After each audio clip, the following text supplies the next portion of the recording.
హృదయంలో పశ్చాత్తాపం అనేది ఉండాలి. నన్ను క్షమించు క్షమించు అనంటే దేవుడు క్షమిస్తాడు. మరలా నేనేం చేస్తాను?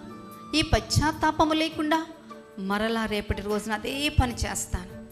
మళ్ళీ క్షమించు నాయన. తర్వాత కొంతకాలం అయ్యేసరికి నా మనస్సు, నా హృదయము ఎలా అయిపోతుందంటే వాత వేయబడిన మనస్సాక్షి అయిపోతుంది.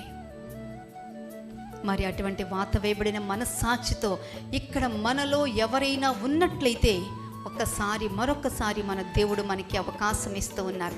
పశ్చాత్తాపం అంటే ఏంటో తెలుసా అండి? I never do that mistake again in my life. నా జీవితములో నా మాట కానీ, నా క్రియ కానీ, నా దృష్టి కానీ ఎన్నటికీ కూడా అది నేను ఇంకెన్నటికీ కూడా చెయ్యను ప్రభా అని చెప్పి మనము దేవుని మాట మీద లక్ష్యం ఉంచుతూ మన పశ్చాత్తాపం అనేది ఏ స్థాయిలో ఉందో మనం ఆలోచన చేసుకోవాలండి.